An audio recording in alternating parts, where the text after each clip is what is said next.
Even before he was sworn in as Prime Minister in August 2014, Haider al-Abadi's predecessor, Nouri al-Maliki, claimed his appointment was illegal. The fight for legitimacy set the tone for Abadi's first few months in office. Maliki remained a behind-the-scenes power broker as Abadi tried to stamp his authority on the Prime Minister's office. He promised reforms to the controversial quota system that has allowed Iraqi politicians to turn ministries into their personal fiefdoms, staff them with their own supporters, and inflate the civil service from 1 million under Saddam Hussein to 7 million now.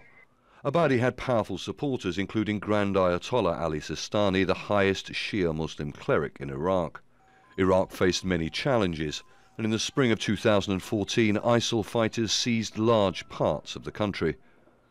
The price of oil plummeted, wrecking the Iraqi economy, which largely depends on oil income. Electricity shortages continued, and sectarian policies instigated by Maliki continued to have an impact. Throughout his tenure, Abadi was also handicapped by a lack of support from his own party. The United States and Iran, both long-term rivals for influence over Iraq, rallied behind him as protesters took to the streets every Friday for the last 6 months in 2015. Then the leader of one of the strongest Shia factions, Muqtada al-Sadr, sent his followers from the suburbs of Baghdad to join the protests and demand Abadi form a cabinet of experts to run government ministries. Abadi tried and failed as the Iraqi government descended into chaos, with fists flying in parliament. Despite all of this, Abadi regained all the territory that former PM Maliki lost to ISIL.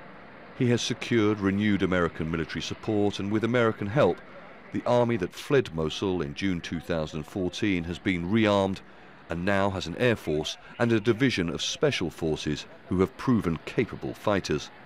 He had support from the US and neighbouring Turkey and Iran when he punished the Kurdish regional government for its 2017 referendum on independence, which he called illegal. Abadi's al-Nasr coalition ran an election campaign that reached out to predominantly Sunni areas like Mosul. Perhaps one of the reasons why it scored relatively well in the war-torn city and surrounding Nineveh province.